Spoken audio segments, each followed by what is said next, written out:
Welcome to After the Call, the podcast dedicated to the stories and struggles behind the badge, the turnout gear, and the uniform. Each week, we'll bring you a powerful conversations with first responders, mental health professionals, and advocates who are breaking the stigma, sharing their journeys, and offering real solutions. We'll talk about PTSD resilience, family impact, and the resources that can make a difference. Because the job doesn't just leave scars on the body, it affects the mind, the heart, and the people who serve alongside us. And no one should have to carry that burden alone. This is After the Call, where you'll find strength through resilience. All right, welcome to another episode of After the Call. I'm your host, Patrick, along with Veronica and Josh. And today we have Mark. Yeah, Mark. I mean, you can introduce yourself. Mark. I figured I would, since you guys are fire guys. You swooped in there really quick. Yeah. That's good. First responder. Literally. All right, so today we're going to talk about some of your backstory, Okay. some of your journey, and wherever you want to take it, you can take it to. All right. So I'm actually excited because the few minutes that we did talk, Yeah. you and I have a lot of similarities in mindsets of healing and all that other stuff. But I'm very eager to see where you started with it and brought to fruition all this stuff. Okay. Yeah. All right. So started with Glendale. I was 22, turned 23. Started in 2004. Was very, very fast progressing. Promoted as quick as I could. As soon as they came up, I did. I became a trustee with our department after about 2 years on. Did 10 and a half years in that role. Filled a bunch of different positions. I did stuff in Washington, D.C., did some stuff here at the state, and then got really involved within the side of the department, like the logistical route of it. Started working with member services then. What wasn't really much then. We were slowly starting to build something, me not even knowing it was going to be something that I was going to need. Probably would have paid better attention to the content at the time, actually, had I known I was going to get where I got. But from my whole career, my last name's Hermann, and I got deemed 901 Hermann because those were the kind of calls that I seemed to get underneath my belt from the beginning. Even during my medic precepting, just 3 months on the truck, the captain that I had at the time, he'd been a medic for 25 years, and he said he hadn't seen that much in 3 months. So what's a 901 for you guys? So 901 it's already dead body. Yeah, so I was fire department. I was Glendale Fire. Yeah, sorry, we'll clarify that. Yeah. A fi-fi. Yeah, fi-fi. But it got worse. Yeah, it's gonna get really weird in here. You have you got two versus each other here, so it'll get heavy. Yeah. So 901H for us is dead body. Okay. So the same thing. Our calls that we were running on during those times, it got to the point where my other medic partners were just like, "Fuck, not you today." Sweet. Yeah. So it got heavy early on. Being young, same thing. We're all taught, even as a kid, it just put everything to the back. And my life started that way really early. When I was 6 years old, my dad died of a massive heart attack. Was just my mom and I, school teacher. We're barely making ends meet. I remember we changed all these things up. So from a very young age, I had to fill a role that I didn't know I was going to need to fill right out the gate. And that was to be the man of the house for a while till my mom met somebody else. In the time of that, I watched my mom, now looking back with the knowledge that I have, seeing how my mom was handling her trauma, how I wasn't handling mine because I was 6. I didn't know how to handle that. And it all came together in fruition. Well, and then we'll go even deeper in that. A week after my dad passed away, I was sexually assaulted by a family member. My mom still doesn't know. If she ever listens to one of these podcasts that I've been doing, she's going to hear through that probably because I'm an open book. I talk about it all. It's all been part of my healing. I managed to suppress that part of my life all the way up to when we get into the journeys with medicine, how that came up. But as time went on in the career and all these calls were compiling, and then my wife and I got together and we're trying to have kids. We tried for 4 years, weren't having any success. We're trying to do all these things, trying to do things right, trying to be a good citizen. And I was running on calls, and it just seemed to be that was the compacting part of calls, and it was all bad kid calls, just really bad stuff. So I became very jaded on life. I lost hope in humanity. I spent about 3 years of solitude, really. I didn't really go out. It got to the point where my wife was like, hey, I think it's time for you to start hanging out with your friends and get out a little bit. Didn't want to, didn't realize what was going on in myself. Then it got brought to my attention by my wife. We were driving down Union Hills, and we were going to come up to 51st Avenue, and I turned right on 59th, and we needed to go to 51st. And my wife asked, how come I didn't go that way? And then I started putting it together. There were two really bad calls in that intersection in the neighborhood to the northeast, and then the one just to the south. In the northeast, I was still on probation. I had to pick one of my friends up who had hung himself out. And that was one of my first really traumatic calls, like right out the gate on the job. And then the following shift was my first infant code at a daycare, and then being with the mom through that whole process, getting her to the hospital, and then sitting in the room with her, and he didn't make it. He wasn't able to revive. So just being there, looking back at all these things that were building and accruing, I didn't realize that all of these things were triggers for me. Our job, PD's job, public safety, you bring into that profession all of your traumas that you haven't dealt with, because that's not something that we're taught, especially for men.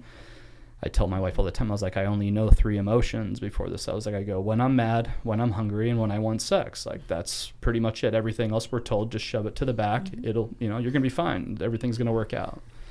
I grew up around mentors that were older men. I grew up in construction, started doing when I was 12. So that was what was really embedded and ingrained in me. And then the job came in and all those other things. And then I started recognizing all these triggers as we got further into this process. But my breaking point was at about 18 years on. The PTSD got real bad. The nightmares got heavy. We had some other family dynamics that happened. And again, I was the one that took it all on. I was helping everybody else because it was my dopamine. It was my hit. I kept chasing that because it didn't make me have to sit with my problems. If I started getting uncomfortable, I'd go do the yard work, do the dishes, go help somebody. Hey, do you need help with this? Do you need help with that? Just thinking I was being a good person again. Recognizing all the patterns that were building over time. But when the calls hit, I had a breakdown. I had a panic attack. I was our EMS captain at the time. COVID was heavy in it, and we were trying to pivot and figure out how we'd have supplies, and then we were also getting mandatory because everybody was sick, so time kept going and going and going, and the container just kept getting full, and then I never hit the relief valve, and then it burst on me, and then ended up not going to work that day, got home, and I remember getting in the shower, and I just broke down. I lost it. My wife just heard me, came in, and finally she said, hey, we love you, but we may need to go live somewhere else. You need to get help. You need to figure this stuff out. And I did right then. I called our peer support team at the time and told them I needed a counselor. I got hooked up with an amazing woman named Bernie. I'll always give her props. I send a ton of people to her still to this day. She's very, very good. But by the time I actually got in to see her, I had a moment with a friend who knew I was going through a lot, and he's like, hey, I think this might be good for you to experience this. Not knowing at the time, I'm like, all right, what is it? He goes, it's MDMA. I'm like, okay.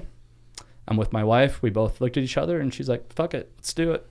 So I was like, cool, let's go. Cheers them, went in, and all of a sudden, 35 minutes later, all this weight fell off my shoulders, and I could see something clear. Like, I felt emotions, and I hadn't felt emotions since I was 6-7 years old, really.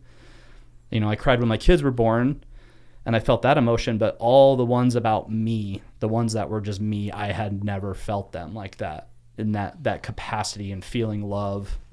So that sparked my interest. Started looking into psychedelic therapy because counseling was helping, but it still wasn't pushing through the traumatic stuff. Like, I wasn't comfortable with myself going into it. Yep. I couldn't see past that.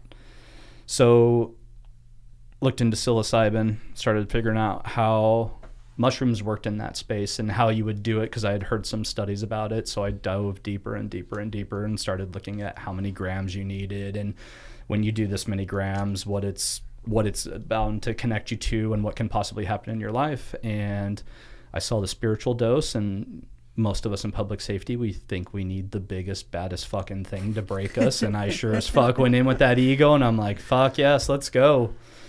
5 grams of albino penis envy, and 6 hours later, I turned 180 degrees. I came out of that thing.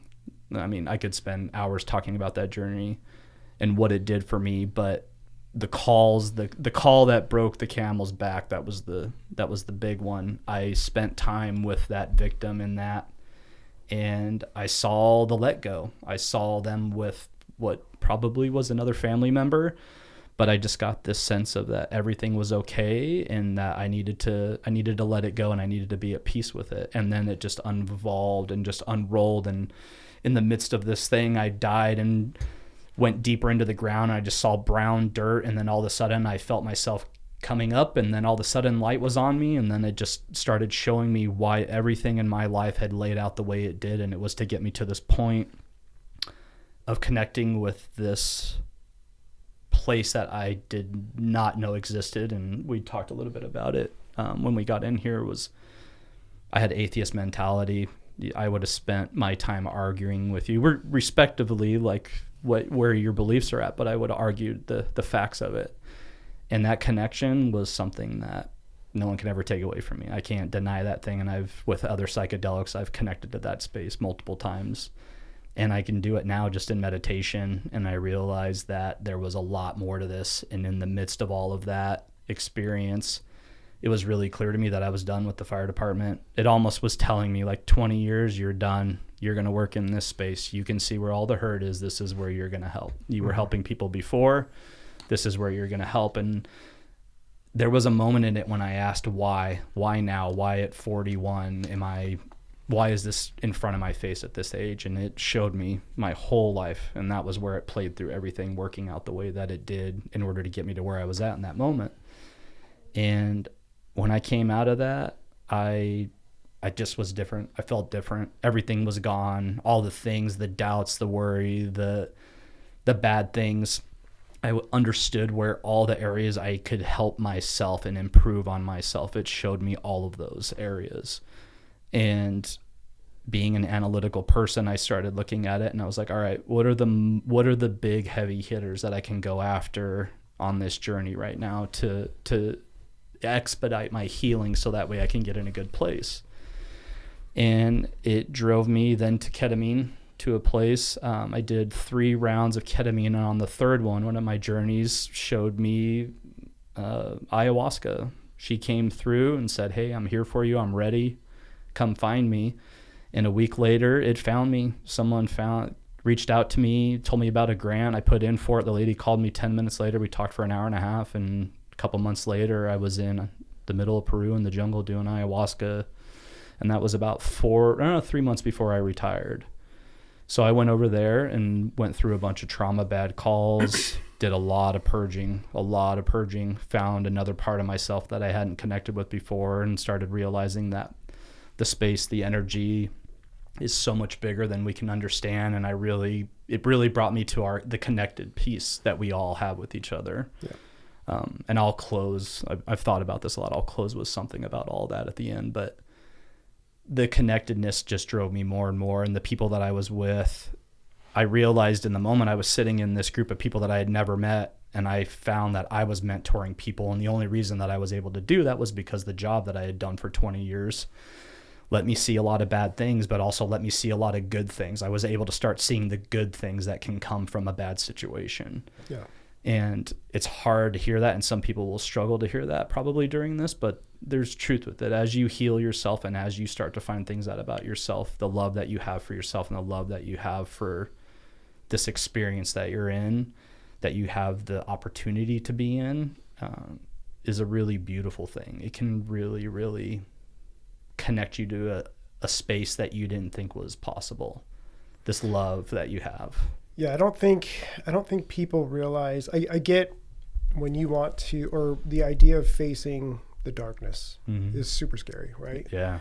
But I don't think people realize that once you actually face it, how freeing it is, and the benefits you get out of releasing all of that's been just stuck in you forever. I mean, it's ingrained in your muscles. It's ingrained in like your bones. Like you feel it, and you don't really realize that it's the trauma that's sitting there. You know, everybody's like, oh, it's just I pulled a muscle or did this, but it's literally your body's telling you you have shit you got to get rid of. Yeah. So. Well, we can go deep into that. So on my hand, you guys can see where this is coming off. Yeah, I was noticing your hand. Yeah. Okay. So this right here is what I found. So after retirement, was it August? So this last year, right around March, started having really bad brain fog.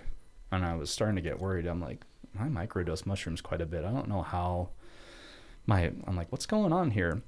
Couldn't figure out the brain fog. Well, my wife had started having issues. She had a white blood cell count that went through the roof. So we thought we were dealing with leukemia. Come to find out she had a mold exposure. So she started going through that. And when I started not doing so hot, she was like, you should reach out to my lady and talk to her. I did. Showed her, we're on Zoom, showed her pictures. She's like, oh, wow. She's like, wait, you were on the fire department? I'm like, yeah. She goes, we need to check for a bunch of things, metals, chemicals, aside from mold. So I do this whole test. Come to find out I have a bunch of chemicals and mold and metals that came from the job. They're even attached to some of the things. So I'm in the process of going out. I'm 40 pounds lighter right now, and that was inflammation. I lost that in like a month and a half just from cutting out and going on this detox. Yeah, so I'm going through it right now. But yeah, your body is speaking to you. And when you are able to have consciousness and be collective, you can really take note of what's going on in there. And you can see how it's talking to you. I agree 100%. Because I used to have back problems on the job where I thought that I was done. Like I thought that was going to be the end of me. As soon as I stopped and started working on my stuff, my back pain went away. I haven't had back issues since. Right before I left the job, I was walking to the truck hunched over. I looked like I was 90 years old. Yeah. Yeah. I can see that. It definitely keeps it. Yeah, trauma's crazy. There's a book on it. Body Keeps the Score. Oh, yeah. It's a great book. Yeah. That right there there's enough in there to change your mind about that if you don't buy into that.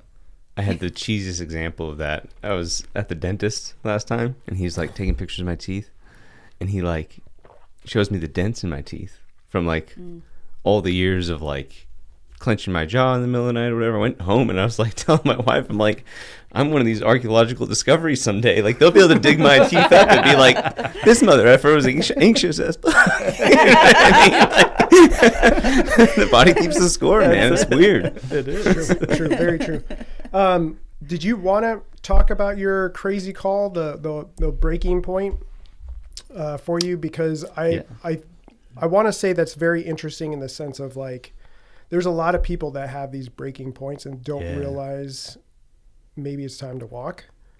Because we're stuck in society where we have to have the 20. I have to get to 20. Yeah. If I don't get to 20, I didn't complete whatever I was supposed to complete. Yeah. And I think it's complete bullshit now. Now that I'm at a point where the 20 didn't happen for me, it happened over military and first responder for my 20, right? Mm-hmm. But I didn't do it just in law enforcement. Yeah.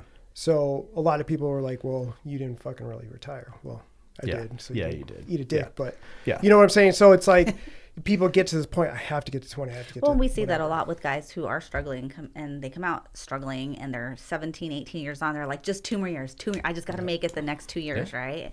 And then you have those other guys who are just like 30 years in, still smiling like mofos. You know what I mean? It's like, how the hell did you guys? But everybody's career is just different. All the stories of people's career are all different. You know? And it could be circumstantial. It could be childhood trauma, right? Yeah. Could be the guy that's 30 years on the job had a great life. You know, he just didn't have the types of calls that other people. Dude, when you said it earlier, man, I remember I had one stint in my career, and my wife would, we talk about it pretty regularly, actually. Where I went to work over the course of a month and a half, which was, I think I'd worked 15 or 16 shifts in that period. And I think I saw like 21 dead bodies. And like I started coming to work and people were like, having fun with it. But like about midway through, it was funny to me for the first 7 or 8 shifts in a row. I cleaned up a dead body or 2. But after the 10th or 12th, I was starting to I remember waking up in the middle of the night, like shakes and, the cold sweats and like really struggling. I woke my wife up and like, I'm having an anxiety attack here. I don't want to go to work, And it sounds like you've dealt with it a lot more than I did. I mean, I've seen my stuff, but. Yeah, the dreams were what started getting me because I was never a dreamer my whole life. I didn't have them. And then towards the end on my way out, I'd wake up and the problem was the calls were so vivid, but then it started putting my children's faces on them. And that was what broke me. So COVID was going on. We had people out sick all the time, and I was already in EMS. So I'm reading charts and going through things. And so I'm already experiencing like families calling to see if we have any way to get contacts in the hospital so they could see them. And then I'm going out and I'm working on the trucks too. And we went on this kid call. We got called out for a child code, and it was just south of our station, and we went in and the whole dynamics were bad. And I think it was an accident, but I think it was just poor decisions that were made that led to that accident. And we got there, and what broke me is, and I mean, you guys know this too, you've experienced it, is that mom scream. There's something about it. It's consistent too. That gut-wrenching scream of a mom losing their child. And I remember just feeling her in that moment. And I had already had my moment, like my ego death with mushrooms. And I remember I ran to her and I just grabbed her and just held her. And to this day, I wish I could just see her, just to like give her some kind of hope or some peace in something. And that was the one that broke me. I was like, I can't do this. Like, I don't want to do this anymore. And that I got home, and I'm sorry, this was before the mushroom journey. I got home, and it was the following day was when I had the breakdown right there. My wife asked what happened, and I told her, I never talked about the calls at the house, especially because at the time we had my sister-in-law and her 3 triplets that were newborns in the house. So the house dynamics were just crazy too. We were helping them out, and all I could feel was like them having these babies in the house. And then my kids were still young at the time, and not having known my kids had gone through something traumatic. 2 of my kids had gone through something traumatic also that came up down the road. But yeah, that call, it still sticks with me. Like, and it's that thing. I don't know if you guys have ever seen that thing that Jim Carrey wrote about grief. Mm-hmm. Yeah. And that's what I think about, is like, there's just some days that they're heavy and some days that they're not. We talk about doing service. You'd said you had done 4 years. Looking back now and the exposure and the every day in, day out, like I feel like public safety should be 4-year stints. I really do. I think because we get to the part where you're told you got to get to this distance. You got to get, now it's 25 years, but you got to get to 20. And then, then you can evaluate, man, it was hard to get to 20. Yeah. I go back and forth on which is more severe in regards to trauma. And I'm talking about military and first responders. Because I understand the level of violence is different between the two. Okay.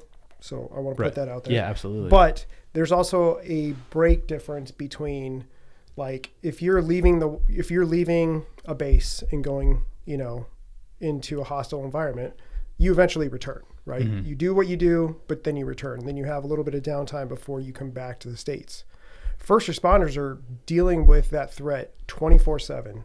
And even when you're off, you can't shut it off, because now you're going to grocery stores, you're going to public events, and you're like, do I know this guy? Why is this guy fucking looking at me? Like, and then you have your family there. So now your hypervigilance is through the roof, so it's like, it doesn't stop. So I see both sides, right? And I agree with you. I think there should be a time difference between change for public safety. Well, and look at most firefighters, 10 years, you're at burnout, right? So call it 10 years, whatever it is, a shorter condensed period, because a good friend of mine, military, was a gunner on a tank, bad TBI, bad whole experience. And he said, for me, the part that he's trying to put himself in, he goes, I'm in another country doing this. He goes, so I leave and I can disconnect myself. I can completely shut that off. He goes, you are driving through all of your traumas every day, day in, day out, as long as you live here. And I didn't think about it like that. And that was what was brought to my attention in the beginning. And I go, shit, I didn't think about it like that. And he goes, yeah, there's no way. If you put me back where I was at, where all the bad shit happened, he goes, I don't even think I could handle that, even with all the work I've done on myself right now. He goes, because the intensity of that.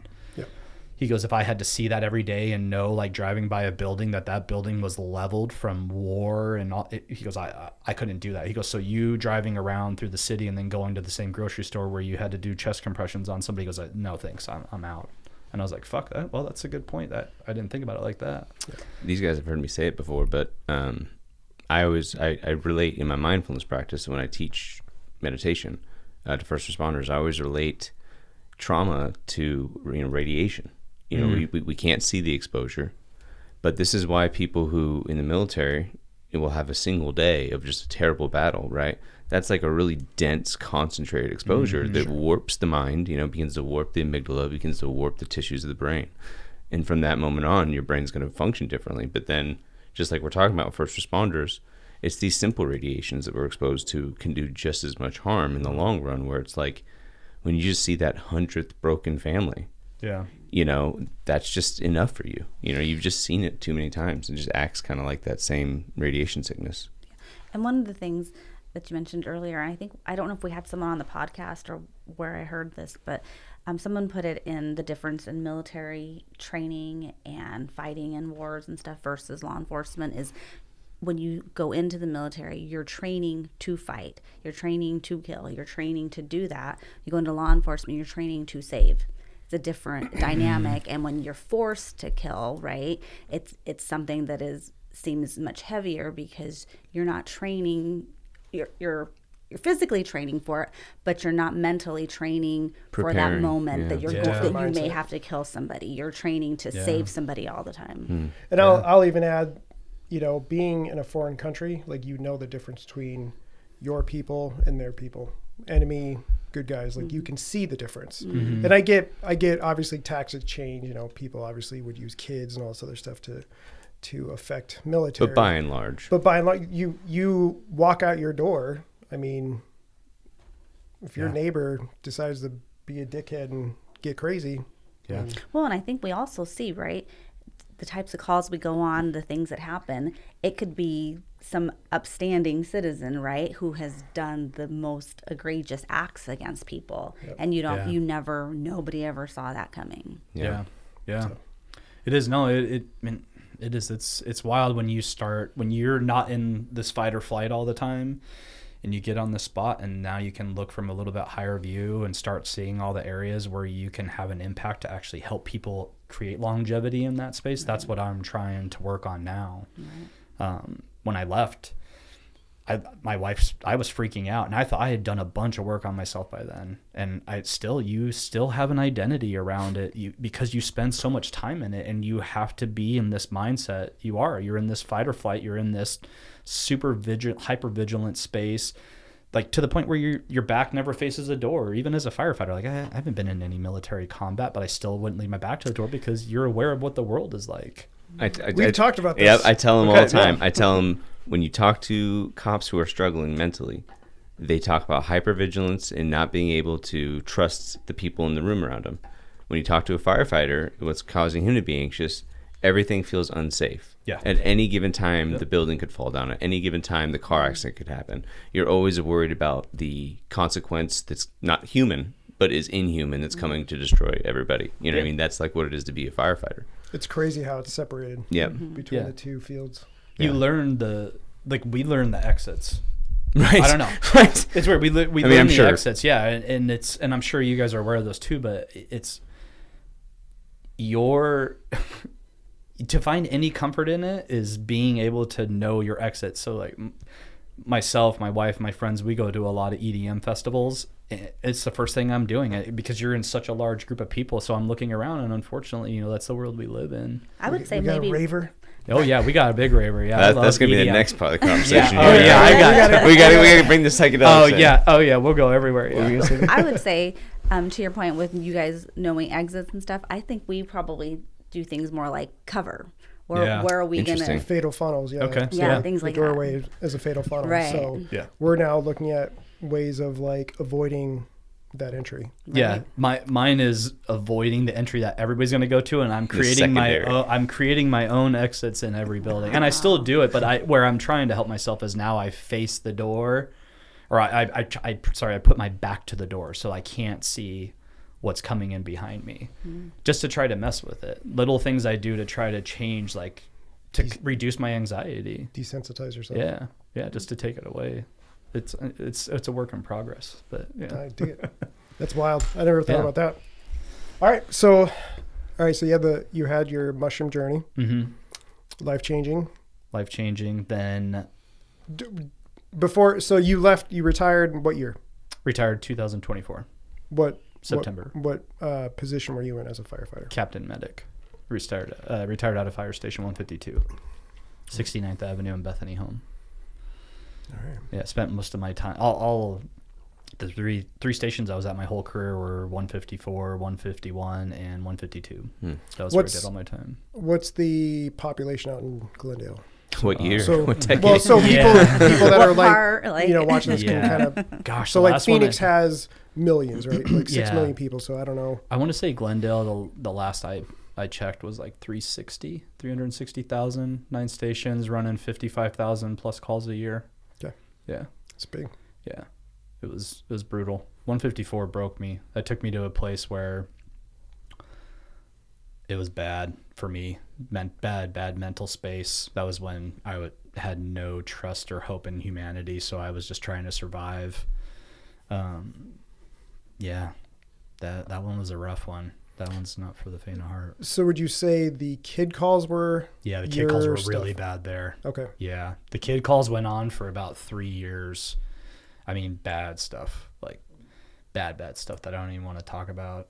But looking back at all of it and what I was exposed to and that, and then things that happened to my children, and understanding what brings people to those places, and understanding that you're a product of your environment, and being able to see things now and not be mad at somebody for the way they treated you just because you understand that that's their own trauma and that was how they were raised. Not that it makes it right, but you can see where people come from a little bit more now. It helped me in the job because when I started seeing that after my experience, I started using those opportunities to help coach and guide, and then it brought my compassion back to calls and started going a little bit deeper with the calls and trying to see where we could actually help in the situation versus like a lot of the calls, they wouldn't be anything really intense that required 911. But I got a question for you because not to interrupt your story, but you said the word compassion now several times, and that's I want to pry on that for a second because I'm against. There's this book I read called Against Empathy, and I think it written by, I can't remember, Bloom maybe. Anyway, the entire crux of the book discusses how empathy is actually the wrong heuristic if you really want to help people. Where empathy is like, okay, I'm going to trade pain for pain. I'm going to feel your burden in order to be effective, right? That's very good for immediate responses, and it's very good for family. But when you're teaching first responders to feel empathetic and to treat everybody like it's, quote, who? Your own mother, your own grandmother, your own family, right? You're just endlessly feeling this burden. But compassion is slightly different, and compassion is just the desire to relieve the suffering of someone else. That's all it is. It's just a simple act of kindness to relieve somebody else's suffering, but it's not taking that on, right? Yeah, and that's the problem is we take it on in the beginning, and you have to learn how to balance that.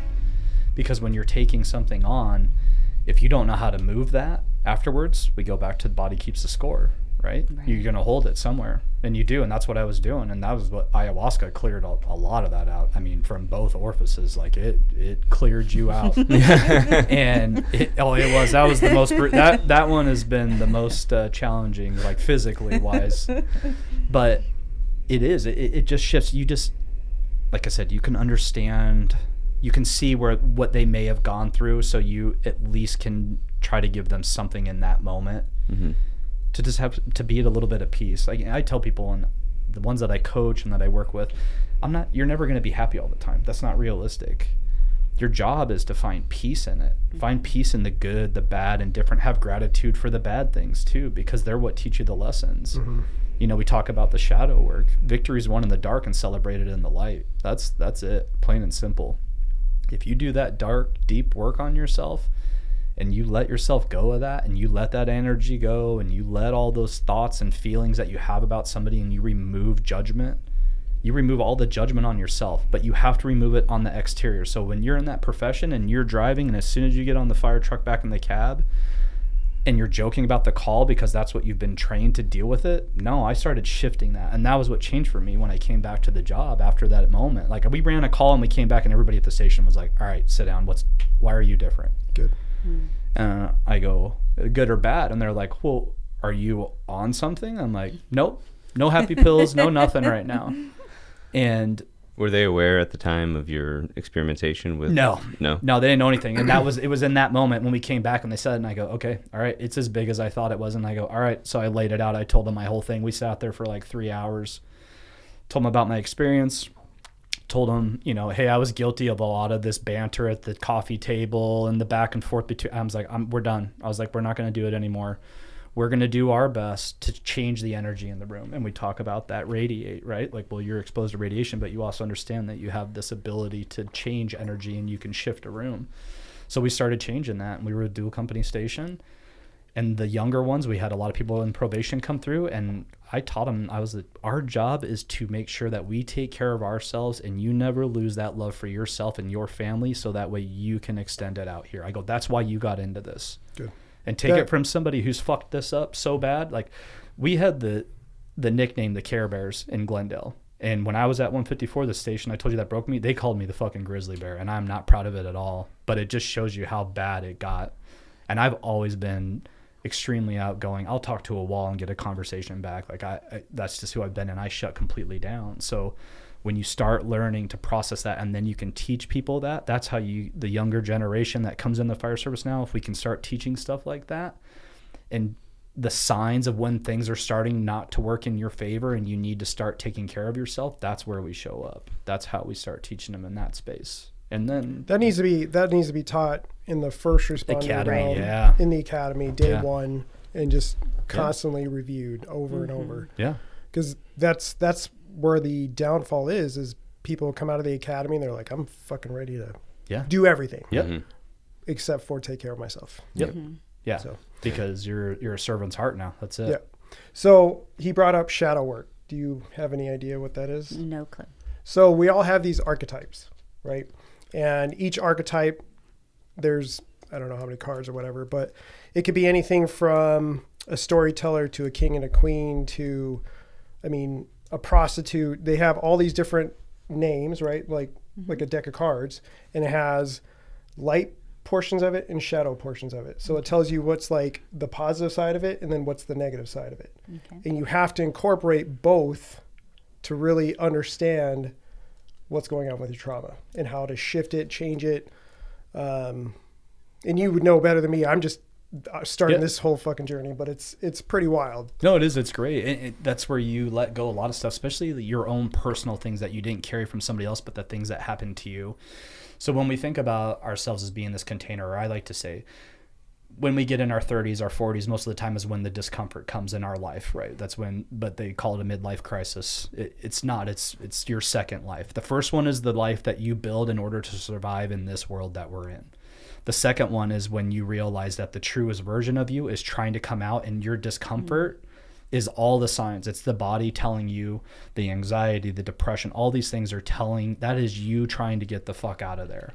So if we start looking at this as armor, and we start, that first piece of armor goes on, and you can think when you were a kid, because we start out, we're so connected to our intuition, but the first time that gets away from you is when you're with friends, or somebody makes a comment to you and they make fun of you as a kid, and you're like, oh fuck, like, well, I don't want to be weak because I'm told that's not good, or I don't want to show my emotion because that's not good.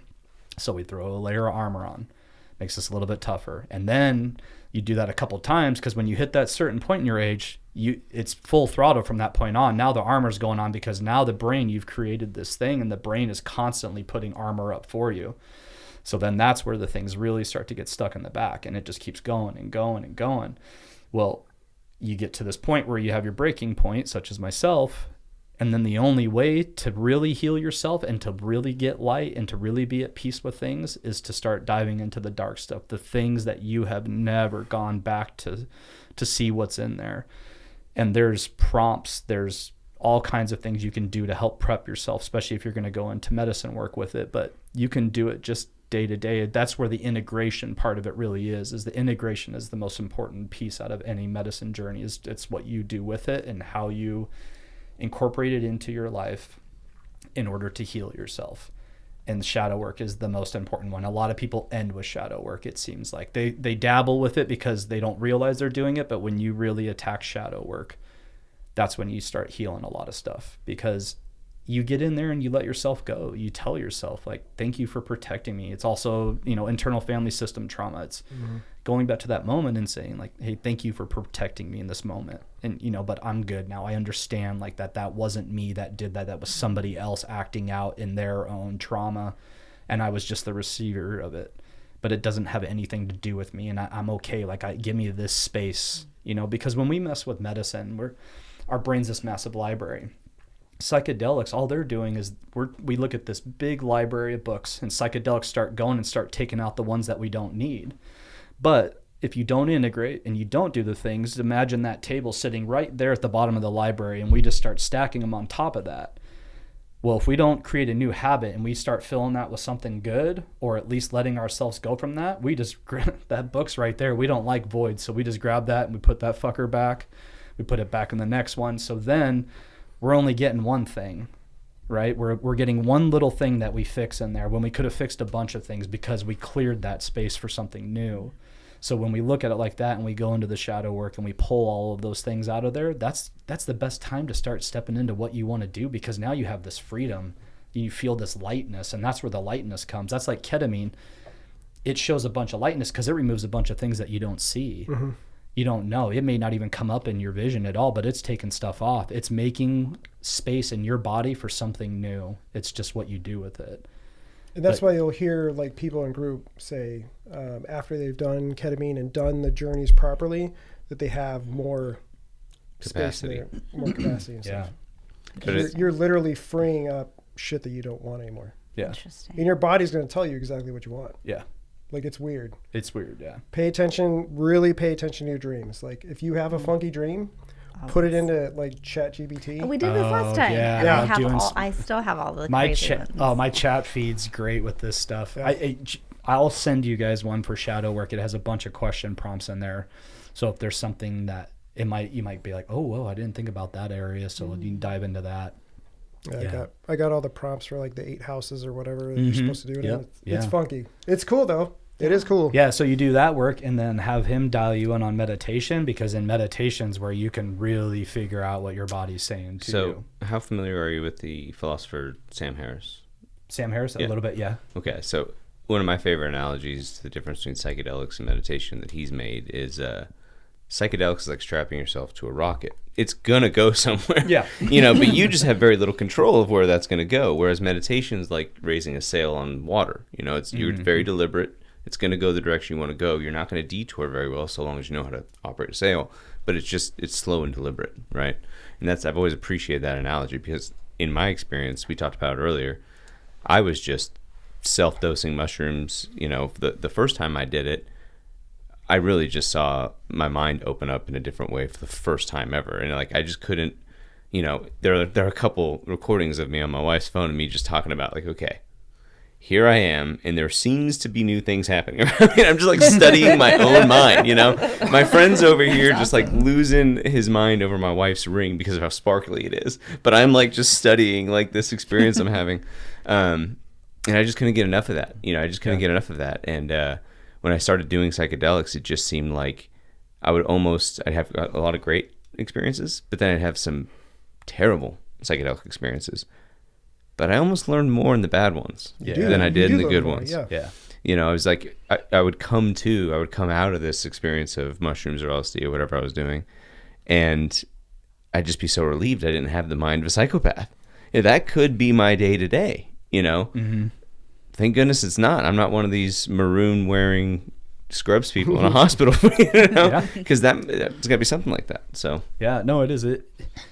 When you start opening yourself up to this, you realize you're living in 2 different places. You're living in this day-to-day grind, but in order to survive that and to find peace in that, you learn how to meditate, because that's what helps you go back to both places.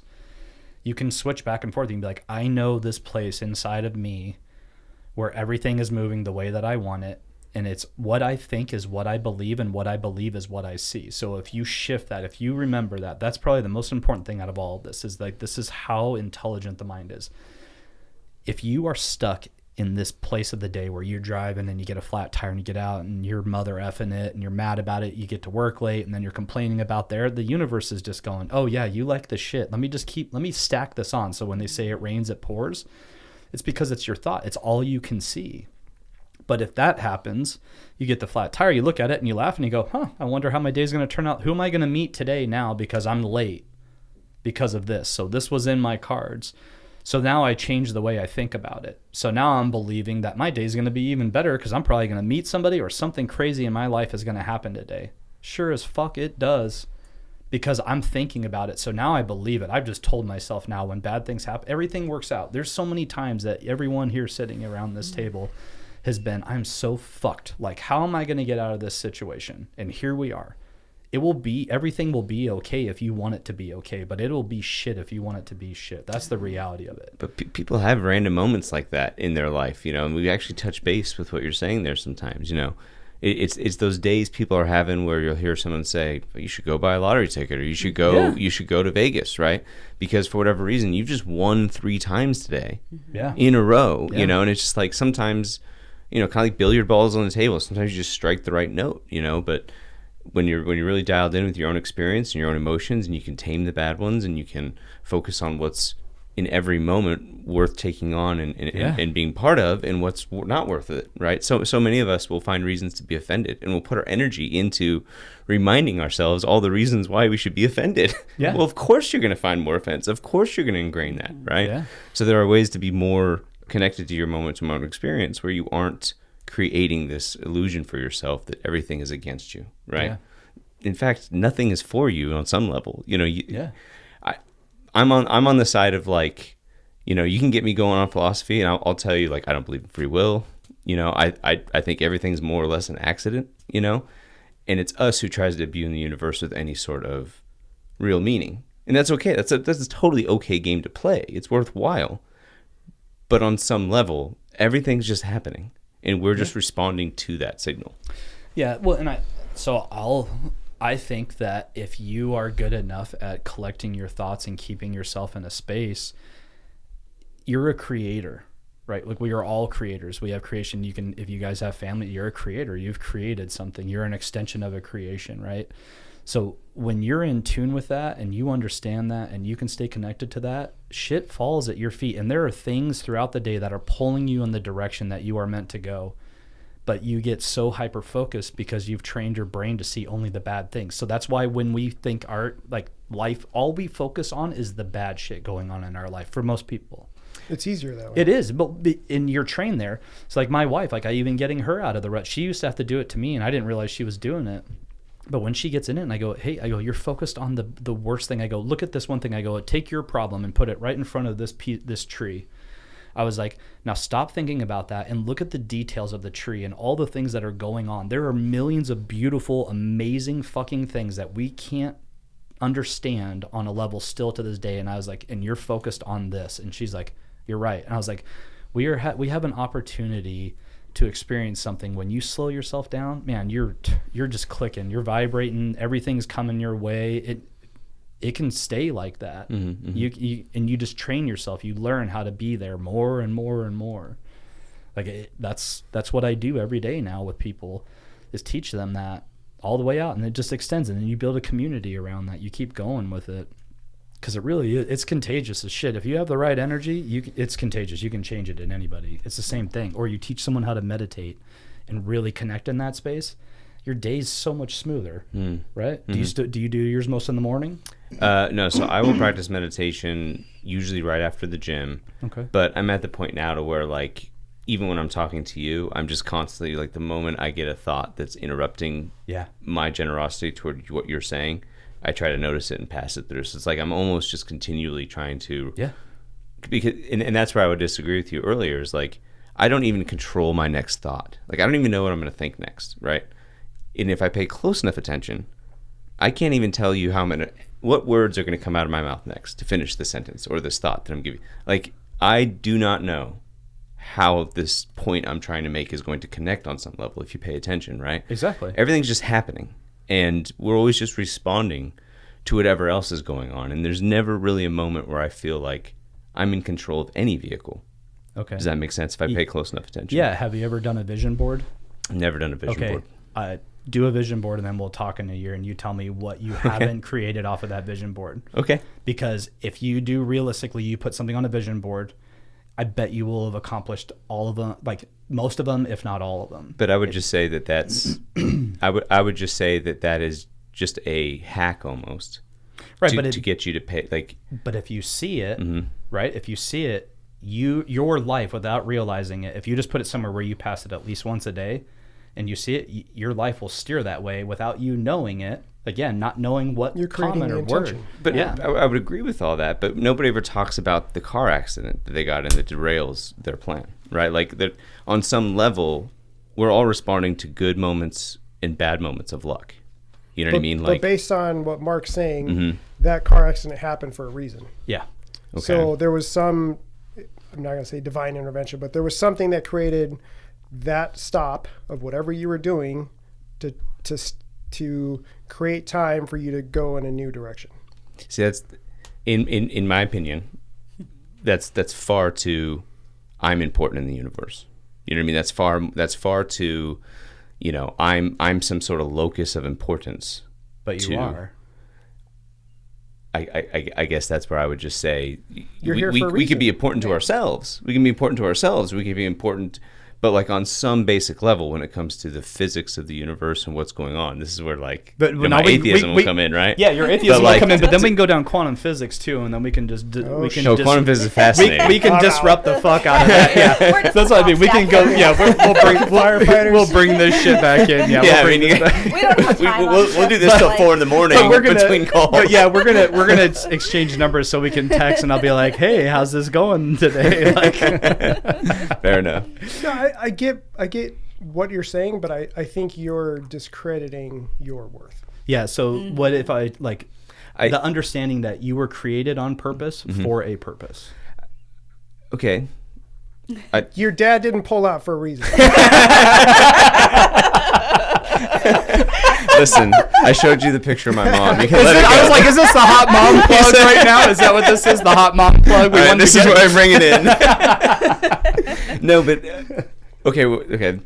Another contrarian view. That's going to be a teaser. One of my favorite places to visit on vacation is cemeteries, Okay. because it's a continual reminder that, you know, when you go to Jamaica and you walk in one of these cemeteries that's 500 years old, and you realize that nobody has come to visit this gravesite in probably 420 years. There's something about that that's almost peaceful to somebody like me. There's something about the recognition that there doesn't have to be a master plan, that there doesn't have to be, my life does not have to have some cosmic significance. It can have some local significance to my community, to my wife, to my kids, to planet Earth, maybe if I get big enough and famous enough, rich enough to solve all the problems. But on some basic level, being forgotten and being moved on is just the natural process of the world too. Like no one's there to remember the leaf, and I don't believe I'm more important than the leaf on some basic level, or the dog or the cat. I just happen to be a human, and in that very simple human life, I can make as much meaning as I want in 80 years, but that meaning is just my own to have, and it doesn't really translate to anything more than that time. So what if I have this shirt and it says that consciousness is the universe experiencing itself? I agree with that statement. Okay. So then we go to mycelium. We talk about mycelium, and you talk about a cemetery and no one comes to visit them. But what if we go down to a deeper level and we talk about mycelium communicating and trees going? So like there's a place now, if you die, they entomb you into a tree. Sure. So now you become part of that tree. So now you're part of that mycelium network. So like I think that And then when you think about infinity, we're constantly it's just constantly doing this rotation where it's pulling. Like so you go back to the earth, you come back out as another form. You really can, because I mean you think about moisture, how much moisture is in the air that hits the ground and gets pulled out every single day, and it's just this recycle. Sure. Yeah. But that's a story about atoms and molecules, Right. not what you feel that you are, Right. not your experience So Right. would that you, comes together. with that mindset, Yep. how you're saying that the importance is only for you, I would beg to differ, because I see how your boys look at you. Sure. So Yeah, you're family. important to them. Sure. Your wife, Sean, obviously thinks you're important to her. So why are you discrediting yourself for you? No, I don't mean to do that. I mean to say that it's possible to live in a space where, you know, your experience is important to you. I'd rather be in, you know, I'd rather not be sitting on a hot pan right now. You know what I mean? Like, I'd rather not be in physical pain. Well, that's an experience that's only important to me, really, and obviously the people that I care about. Well, my experience can also be important to Mason and Levi, my boys. But even they will have a finite life. And then my experience onto their children will be all the smaller. And then my experience onto their before, in just a short period of time, folks, 300-400 years, the only significance you'll have in the next moment was that your DNA got passed down successfully for the last 5 or 6 generations. But anything that you did with your time, anything that you has just come and passed. And that there doesn't have to be a continual cosmic ring to the experience that you had in your 80 years. I still disagree with you. Yeah. and I'm going to say this. And so the first time you and I met, Yep. we had a conversation. That conversation stuck enough with me in order to build a friendship, right?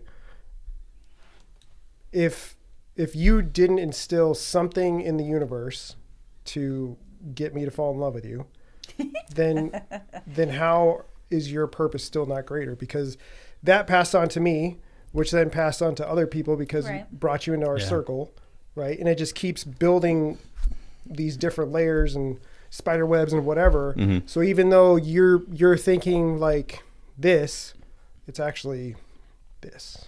Use mirrored reflection. We're mirrored reflections of each other. Like, I'm going to learn something from you, and you're going to learn something from me. And I already have learned something from you. So, right? So you already have something that you've given me that's going to help me on my journey, that's going to help me with growth, and you help me connect some dots. So how are we not collectively connected in some sense? Like, in that sense, like, there is more to it. So I don't think that ever ends. Like, well, and because you're also you're passing it on. Yeah, you're creating. So you're extending. It's and on what this. and what you put in motion, is also it's going to continue through your kids. But Well, even in passing, Well, look.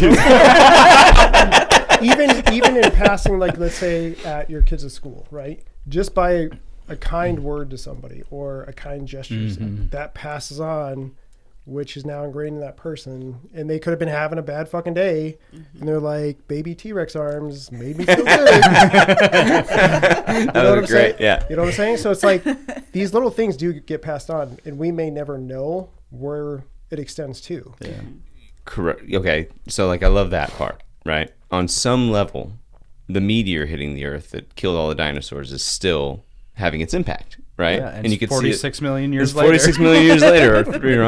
You said 300-400 years, so we got a little ways to go. So I agree with you on. I agree with you on that level. Right. But I think to the degree that we can all four sit in this room together as Patrick, Veronica, right, and have this whole experience, I think on some level, it's okay if that doesn't have a meaning that we wish it did. The human desire to matter, the human desire to, I feel like my experience 80 years from now is going to be very similar to my experience 80 years ago. But right? you're not a narcissist. I'm not a narcissist. And I think that's what the difference would be, right? If you think that Or a every nihilist. purpose, if you think every purpose that you have in every moment is matters, Yeah. you only care about yourself. Right. Yeah. Okay, that's If a good point. if you let it go, and I mean, I think the most beautiful things are when you don't expect it to matter to somebody and it matters, and all of a sudden you see something beautiful happen. That's crazy. Yeah, and I agree with that. Probably the work that I do, like sitting with people through psychedelics and coaching and integrating, I have to be okay with, I don't get to determine anybody's journey, so I have to be okay with it maybe not going the way that I want to see for them. Like, I want everybody to find that space. I want everybody to have the same experience that I had, that it was in the same state of mind that I was in. I would love to give that in the moments, those times where I do connect with somebody in a journey on that, and we go through that, and I get to help them work through that. Dude, I wish I could give that to everybody. It's You teach rewarding. me how to do that. That is so.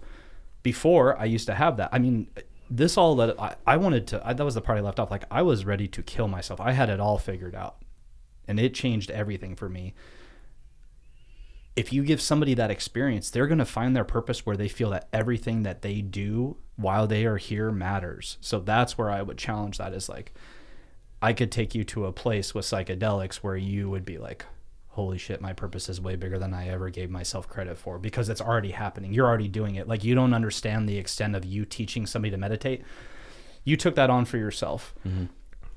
I guarantee at least one person you've changed their life with it. So I hope so. Yeah, so you've already done something that meant everything for this, because you don't know what that person's going to do. For all I know, there could be somebody that I sit with in medicine someday that could fucking change the course of this world, that could save something, that could change something, all because we gave them the opportunity for them to find love for themselves. Like, so I think it's deeper than that. And like I said, when we talked about the atheist mentality, that's what I had before I had my experiment. My experience was, you're like, oh, I still have that. And I go, yeah, but my experience has been more than just once now. I'm so confident in it. There's not one thing that you could say, change, prove to me, show me that would change my mind on what I experienced. And then there's that saying that you're right until you're wrong. This is one of those things, like, I will never fucking be wrong about the like what I connected with, the experience that it has, and the opportunities that have been put at my feet through this process of figuring myself out. Dude, I would challenge that every day. So start with the vision board. I want to know where that start goes. with the vision board. Vision board, yeah. It is. It's so big. It's so big. It's really cool. Yeah. Put my face on it. Yeah. I will. Yeah. All right. So getting back to your, Yeah. since we were on the tangent, getting back to your journey. So let's talk about Peru a little bit. Okay. So you did the grant. How did you, was that something that was forwarded to you? Did somebody bring it up to you? Yeah, it was forwarded to me. Yeah, someone called and I had told them about my ketamine experience, and we were at the station and they go, hey man, I know you were saying that ayahuasca called to you, and he goes, I'd like to think that you're making good decisions for yourself. He's like, I came across this grant and they do it here, and it's called 343 Scudkin. The lady Angela called me, we talked. Her story is crazy too, but what started her down this path, and she's helped a bunch of people through this, but we talked for an hour and a half, and she goes, I never have anybody pick ayahuasca. And she goes, why'd you pick ayahuasca? So I told her my ketamine experience, and she's like, all right, I'm sending you. She's like, I want you gotta go. She goes, you'll learn I was real fresh into it. She goes, you'll learn that you follow it. Like it'll call you what you're meant to sit with. It'll call you. I'm like, oh, okay. Went back to my wife. I was like, I don't know when you'll get an experience like this. She's like, you should do it. She goes, you still got a lot of work to do, so go for it. She's like, we'll hold it down. I went for 10 days, didn't know anybody. They sent me a check. I bought my tickets, did all that stuff, showed up, and ended up in Pacolpa. And then from there, we stayed at a hotel for the night, and then we branched off into the jungle later the next day. And the dieta, the diet leading into it was really intense. And, I didn't understand what that was till we got there, because we were eating real minimal. And I thought I had done my research, but the purging was a whole other level that I did not expect it would go to that front. And so we did 10 days in the jungle, and you're with yourself a lot. I was there with 8 people, eight or 9 other people I didn't know. And we hold space with each other through the night with it. And we just did 4 ceremonies, and I was getting really frustrated. I was like barely connecting, and it was just my ego not letting it through. And then on the last night, the maestro, she goes, oh no, she's like, it's coming. And I didn't understand the connectiveness with the medicine and all of that. And I was like, oh, okay. And I told her, I was like, if this doesn't work, I'm staying. I'm here. I don't know when I'll make it back. She's like, you're going to be fine. And she's like, give him the... Yeah, they give him the real medicine. Yeah. Oh, no, it was cool is we got to make our own. So when we were down there, the first 2 nights we used what they had already had, but we made our own. They brought it and we cooked it. Well, that's why you didn't have an experience, man. Yeah. You're a bad cook. Yeah, that's what I experienced on mine. Yeah, because and when we were making it, her and I, we get done and she looks at me and they're translating. She gave me this look and she goes, oh, I haven't seen stuff this thick in like 10 years. I'm like, oh, is that good, bad? She goes, just really big eyes. Hold the fuck on. Yeah, and I was like, so we get to the night and she pours me the shot glass and I put my intentions into it and she looks at me and she just smiles and she just put her hand on her heart and I was like, I made it back to my mat. I was the 3rd person to take drink and there was everybody else still to go through, including the facilitators. And it was 10 minutes and I was so deep into it by then. I had sacred geometry that's tattooed on my leg now, and it just took me through this place, and I went to realms and calls, and I spent like an hour with my dad. It was so real, like as clear as what we're sitting in right here with this cloud around us, and I talked with him and had this conversation. It got to the point where I was like, hey, like I gotta go. I'm here. I gotta do other things while I'm here. This is my last night. And I remember crying and leaving, and then I went through some really big rage stuff, and I came out, and then they came and they sang the Icaros, and all of a sudden everything came out. Like I had vomited every night for a little bit, but this was everything. I mean, I vomited for 3.5 days. The loosest stools I've ever had in my life. Like it became a joke with how bad I was, to the point where when we got done the next morning, I'm laid out on this deck, and she goes, you talked about 3 calls, and she goes, those were just 3 of however many you ran. She goes, and they're all going to start coming out with this. And it was for like 3.5 days. They kept walking into the jungle. I'd hear a machete, another drink would come out. They'd have me drink that, and it'd bring my fever down, and it was crazy. But I felt everything leave me, and like the emotions kept coming. I was just super raw. And then we got back to Pacopa, and I had to fly out the next day because my boy was in a yo-yo competition at the Mall of America in Minnesota. Oh, cool. Oh, man. I got to the airport. I was overwhelmed. I mean, 10 days in the Amazon, no stimulants, no phone, no nothing, just you and the sounds of the Amazon. And then you get to brake lights and honking and airport. And I was freaking out in the car. I was just overstimulated. And then we went to the mall the next day for that competition, and I made it through his, and then I had to leave. Like, it was just way too much. But it was all of those things. My body was just moving everything, and that lasted for about a week and a half of just feeling sick and feeling emotions raw. Yeah, and then retired in September, got to the end, retired there, and then 3 weeks later, a good friend of mine introduced me to where I'm at now, working at the ketamine clinic at Enlighten Wellness. And I've just, through the process, I learned to really read energy with people, and I started listening to what felt good to me instead of doing what I thought I needed to do. And I've been there for over a year, man, and I love it. I get to work with, I see all the same people I used to work with, but now I get to help them on a level that lasts them for their lives. I watch it save marriages. I watch it, change relationships with their kids. I see them just smile. I see them know, like, and I still hear from them at times, like I get to hear their realizations that come up, the breakthroughs they have, and these moments of just watching them grow and getting to be a part of that. And I understand now, like, why this was supposed to be what I'm supposed to be doing right now. And then I got involved at the state level, working with Scottsdale Research Institute. Like right now we've got a study. We're the first one in the world. The whole world's watching our state right now. We are doing the first dry psilocybin study ever, and it's on the backs of firefighters, police officers, and veterans. We're doing 8 fire, 8 police, and 8 veterans, and I'm super pumped I get to take them into that journey for the first time. So it's a big deal. I never thought I'd be doing this. You would ask me this 4 years ago, I'd be like, what? I've never mess with psychedelics. That's never my thing. It was so taboo. Yeah, it was the stigmatism on it was just crazy. And now, we just put an axe in it. We spent 3 months putting a kibosh on it, saying these are all bad, and now we're spending $50 million plus, for one study, trying to get something to pass to show what it does and how it works. And I mean, it's not for everybody. I definitely think that if you have a good mentor and you have the right space, you can get through it. I'm not saying that everybody needs psychedelics, but I think there's a big population, and more specifically public safety and veterans are ones that benefit from that, because people don't understand the thing, like the capacity that our brain was taking on, and the things that we were not dealing with, and the things that we needed to deal with in those moments. Like, we're learning now, and we have a 501c3 we just started in Glendale for retirees, because you retire and then you realize that, holy shit, I'm fucked up. Like, it's bad. I sent a letter when I left. The day I left, I did the copy paste all and sent to everybody. And I had one of my buddies, I called him right when I left the station for my last day, and I go, hey man, go into my office and just hit send. And I sent out about a 1.5-page letter talking about mental health, talking about what I went through, and talking about how I would be there for them. And when that letter went out, the next day I had 12 calls from guys I never would have ever thought I would have heard of, and been like, hey man, like I'm fucking hurting. I'm not in a good place. My marriage is this. I'm separated. I'm that. And I'm like, all right, well, let's start working it out one thing at a time.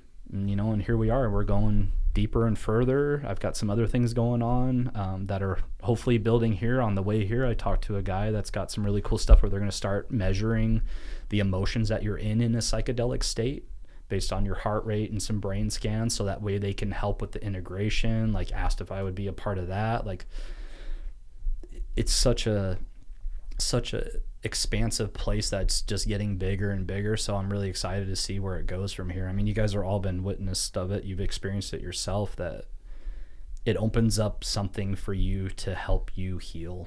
Yeah. Yeah. No, I agree. I think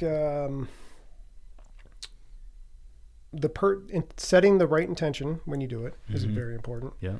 Being real for yourself is super important. That's the problem, is the vulnerability. Nobody wants to face it. And that self-compassion term that Yeah. nobody ever talks about or teaches. You do have to feel the uncomfortable in order to start feeling comfortable. Yeah. You have to push those envelopes. You have to just let it go.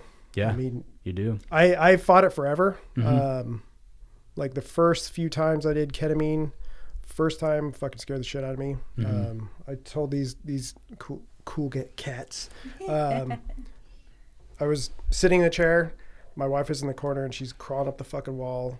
And I was internally fucking losing my mind, right? First time I've lost control. First time I've done any type of drug to that capacity ever, right? Yeah. But I wasn't ready for it. Yeah. And then started doing more different places with different providers and seeing the benefit of it, but still not fully opening up to it. Like whatever happens, great, but I could still fight it internally to not fully let it go. Yeah. And then up until recently, that's when I really just said, fuck it. Yeah. I'm going all in. Like yesterday, did ketamine. Yeah. A guided one. And you talk about the energy that people can start feeling with you. And my guide said that there was a female in the room that was watching me. She doesn't know why. She could feel it. And I was only in the journey for 40 minutes when usually it's about an hour and a half. So I cut it short, and I don't know why. Okay. So there's meaning behind it. I don't know what the meaning is yet, but I have to figure that out. And then we are talking about confronting a person from my childhood to allow my inner child to say what it needs to say. Okay. And that's scary as shit. Yeah. Right? That's big work. So it's like all these different things, but I would have never even been open to that unless I said, we need to do this. Yeah. Yeah. You were talking about this thing, I fought it. I put this on Post-it notes for a while. Now it's just, I say it all the time, but what you resist persists and what you accept dissolves. And that was what made me kept stepping into that spot. Like I felt it, like I needed to go deeper. I'm at a point now where, I just like psychedelics, but I haven't had anything big come up, but I sat with 5-MeO DMT about 4 or 5 months ago, and that brought everything together. And looking back on my journey through psychedelics, each one had its place and each one did a different thing for me. It wasn't like we were repeating. We weren't hitting repeat. We were diving into different things, deeper stuff. And now with the community I have around me, the friends that are in my life, because I don't know if you've experienced, but I think most people do when you go through this, is that your circle gets real small. Because when you start listening to the truest version of you, you start realizing that a lot of the people around you, we get the people we need in our lives, not the ones we want. It's your job to recognize the lessons. And it's not that we all have something to share with somebody to help somebody on their journey. It's just if you're willing to look at it that way. So when you find the lessons, in it, it helps create that peace with you. It's not that you're doing anything wrong and they're not doing anything wrong. It's just that you grow, you continue to grow. You choose if you want to grow. Yeah. And that discomfort it dissipates more and more the more you listen to yourself and the more you answer the call that you're asking for yourself. They say that you are the medicine. All your answers. Yeah. all the answers to your problems are right there inside of you. Psychedelics brings that down so you can see the areas where those answers are. It's up to you to put them in motion when you get out. Whatever habit is needed in order to step into that version of you is what you have to do. And that's the last part. It's like taking the horse to water but not making it drink, right? You can't make it drink. Psychedelics will show it to you. It's just how you answer. And if you don't, your life will be a fucking burning fury of fire around you. Like it'll make you so uncomfortable, more uncomfortable than when you started. But you know that space that you were in, so you can go back to that. And that's what keeps driving you until you fix your shit. And the part I found is that the biggest thing that's been the biggest breakthrough for me now is that it's the judgment thing. And I started retraining my brain all the way down to the simple things, like what somebody has on their car, a sticker or something that I don't agree with or whatever, but not having any judgment on it, and just understanding that we're all in a different space. Like we're all in different levels of consciousness in our journey, and realizing that, you know, knowledge is power, and it's up to you. If there's something you don't understand, take the time to understand it, learn, help yourself. You're only going to help yourself by learning things, and you're going to learn what you do and you don't like. Mm-hmm. But the more that you remove the judgment from all of the things outside of you, down to even the little fine details, man, the judgment inside of yourself starts to go away, and then you can breathe. Then you can see clearly. Then the voids that need attention show up more because you recognize it in your body. And then all of a sudden, there's this immense amount of love that rushes over you. And that love is the love for yourself. And I think that's the part that we get away from as a kid. Because when you're a kid, you want to be around your parents. You want to do all these things. You just want to be, you get FOMO. You don't want to miss out. And it's because you love yourself and you want that for you. You want those experiences. You want to do those things. So if you don't find that love, it's really hard to feel like, what is my purpose? People always ask, like, what's my purpose in life? Your purpose in life is first to love yourself, so that way you can see what feels good to you. Sandy, that owns Enlighten, that was one of the biggest things she's taught me. She goes, when you have a decision to make or something's going on, she's just like, just close your eyes. Is it heavy on your chest? And I'm like, yeah. She goes, then it's probably not right now. She goes, maybe it'll be right down the road. She goes, but if it's light, that's your intuition saying yes. Like, say yes to you. Go that way. Because we do so much thinking in our brain when we're really supposed to think from our heart. You do MDMA and it'll show you you're supposed to think from your heart, because it opens that fucker wide open. And you can be in a room with anybody. That's what you can go to a rave, and everybody that's on that. That's why it's such a fun, inviting, loving places, because everybody's on heart medicine half of the time, and they're just sitting there loving everybody. It's the one place you can go to and bump into somebody, and sort of, instead of turning around and getting a fucking lip service, they turn around and they put their arms out and they just hug you, and they're like, I love you so much. Thank you so much for this. Like, and then you talk and then you go about your way. Like, and again, like we talk about, that little moment with that other person, you already changed. You made them drop a chemical in their body that wanted that. So now that's where your change goes. And then that chemical goes further to the next person and the next person, the next person.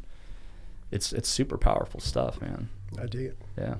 So we need to be ravers now. Yep. You said something a little bit ago about like doing it, like knowing when you're ready to do it. Mm-hmm. Like you need to know when you're ready to do it. You said something like that. Today's so, the day. So what is that though? Like how does somebody know when they're ready?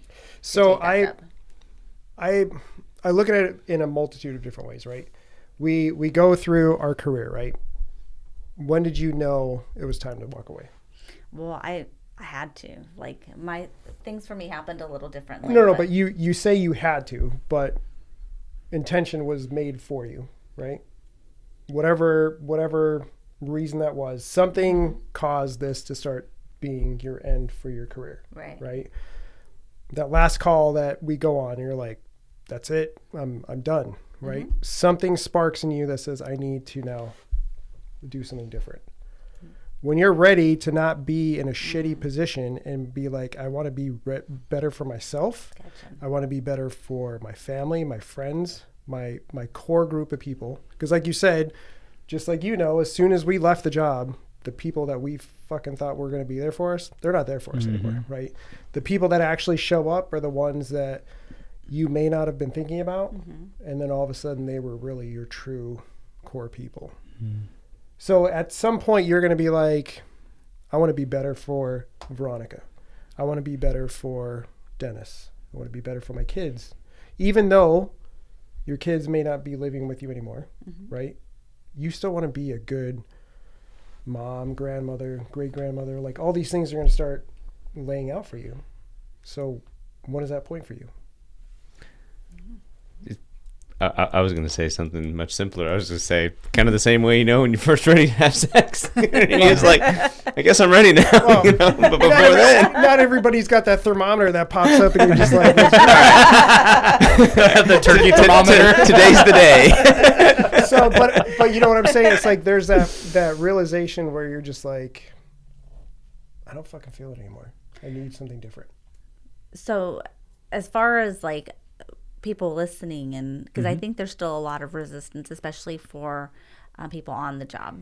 Okay. And maybe I would say more so law enforcement, just because I feel like from what I've heard is just that it's we were so against these things our whole careers, or taught that these things are not okay, and now we're like, well, now we're all fucked up and we need something, and this is what the answer sounds like it could be for people, right? And so how do we get them to now shift their mindset to, this is not just going to a rave and getting high, this is like this is actually doing something to fix us? Probably just the conversations like the one we're having. We're talking about that slow change, that slow influence that you can have over time. This is just one podcast, but surely it'll be passed on. And just like you're now starting to kind of, Patrick's going to get you one of these days. Patrick's going to get you to try it. But it's the same thing happening. You're slowly being, your mind is slowly being manipulated by all the things and stories you're hearing. Right? I hear it constantly. I'm seeing it every time I see Patrick. I know it. Well, the other thing too is, so don't, if you're listening to this and wondering where to start or whatever, do not do this on your own. No. Go to a credible provider. Go to somebody that has done the training, that understands what your body's going to do, what the medication's going to do for you, and do it the proper way. Like if you're the guy that's just going to be like, I'm going to go buy something on the corner street and fucking wherever it goes, like you're not going to be in a good spot. Yeah, and it goes back to the intention piece of it. So if we want to talk about symptoms, right, is that where you were kind of going? Like, how do I know when my life is going in that direction where this might be beneficial? You said it like as you were speaking, and I was like, okay, is there like a moment? How do people know? Like, is it people just like, I feel they have a hard time acknowledging that there's a problem happening, that there's change that's been happening over their careers, and so they don't even want to acknowledge these symptoms, right? They've been married multiple times. They can't see that has anything to do with it. They're getting disciplined at work constantly. They hate everyone. They're isolated. They're doing all these things, but they won't acknowledge that there's a reason for this. There's a bigger reason, and it has to do with this career and us not processing all the shit that we're seeing and doing and being a part of. So when they finally, when they finally have that start to like, oh yeah, maybe, right? Or it's because they hit the bottom and they're losing everything, and now they're like, fuck, I'm drowning, I need help. Is there just something? Mine was actually spiritual. So that I got baptized, right? So I went through, that was like almost a year ago now. Right. I went through most of my career questioning everything. I fucking hated religion. I hated the idea of why are all these bad things happening to good people? If there's a God, why the fuck is this happening? It's not making sense. Right. I was an atheist, so I was at a point where the answers weren't jiving, right? It was I was trying to put the square peg in a circle hole. Yeah. And then one day, I went to a men's retreat with my son, got invited, answers started coming in, and whether it was divine intervention or I just need to hear it, like things started changing for me mentally. And then I gave up on questioning everything, and I was just like, let me pay attention to the signs instead of trying to question why the signs were there and trying to change it to happenstance or coincidence or whatever. And then as I was seeing these changes, I was like, okay, I need to be better for me, because I know that I'm still, with all these walls that are up, that my family's still suffering from it. Yeah. And I'm not being fully there for them. So that was what changed it for me. Okay. So once the spiritual change started happening, then the change of like wanting to change all these other things happened. So people who, would you say that if they're finally at that place where they acknowledge, like, okay, something about what these people are saying is resonating. I maybe me too, right? Is this something they should look into initially? Is there like, is there like a process that you guys think where like, no, maybe they start somewhere else and they build to? I think that's why they're encouraging you to go see. Have the someone, conversation. you know. Yeah, have the conversation. Talk. See if it's right for you. Yeah. Because then they'll, someone who knows what they're doing, a respectable dealer, if you will, will put you in the lane that makes the most sense. Like Afterwatch Foundation. Hopefully there's enough resources out there that you can take the person on. But I don't think someone can make that decision on their own, which is why you probably don't want to be taking it off the street. Yeah, no. Just hearing psilocybin and being like, Right. Yeah, no, well, but that's what's happening. People get on, they listen to Joe Rogan, they listen to all these other ones, and that's what I need. Everybody, like Ibogaine is on a 9-month wait right now, and they're pushing so many people out of that place down there in Mexico that a lot of people are coming back and they're not landing soft because they don't have the integration help. There's a lot of things that aren't happening. So there's a lot, like, it matters who you do it with. You need to have someone that's going to be available to help you work through those parts of it. But if you're listening to this and you are finding yourself waking up and your thoughts are racing and you're having conversations inside of your head about failing, not completing something, I need to do this, I'm not showing up, like where you start beating yourself up, or you come home from shift and you lose your fucking lid because there's stuff in the sink. Like that was my thing. Like right. I would come in and my poor kids and my wife, like me bringing all of my trauma home and just unloading and being like, why isn't this done? How come? I'm like, I've been at work for 48 hours and here I am cleaning the fucking dishes and doing, and like, and it's the morning time. So like, you got all day with this you got all day with this guy. You're raising twins and an 18-month-old one that's 18 months younger than them. I'm like, and it wasn't, and then them, my boys, like expecting them to be adults, losing my shit on that. Or then the other part is, so that I didn't become that guy, I would immediately come in and start fucking doing stuff. I would do things to take my mind off of it, and if it needed to be done, I would just do it. If it was cleaning, yard work, whatever it was, that was where my disappearing was. And then we talked about this a little bit the other day, and we can segue into this now, but mine was like, I started using cannabis like crazy, like fucking crazy, through the wall, where I was like, Cheech and Chong. Oh yeah, I did. I was operating just fine. I could do whatever the fuck I needed to do. It was my getaway, and people, they would turn to alcohol and that. And I had a stint where I was drinking for a while. I haven't drank in over 2 years now. I don't even want to drink. I don't have a need. I don't have a want for it or anything. But I was hiding behind all of that too. Like when I did that all the time. And I know everybody is out there doing that because I listen to the conversations at the station and I still talk to guys. When it comes to the PD guys, what I got from that first responders conference that I met you at was that post. I had a lot of guys come up afterwards and like, hey, like, how do I get around? Because my post has something. And I'm like, well, that cued something in for me. So I'm trying to figure out how to get around right now through our office and have our doctor, Sandy, who owns it, go through and start educating the post. I mean, like, look, they're under a doctor. Like, she owns it. She's there the whole time. Yeah, it is a fucking prescription, and we're doing it with them. Yeah. And the proof is in the pudding. But I will say this, like we were talking about, have you done enough, or how should you start this process? A therapist has a therapist, just so you know. Right. So whatever your form of communication and talking with somebody that's in a neutral area, if it's coaching, counseling, whatever, like the Craig Tiger Act, they're working on re-upping all of that stuff again right now.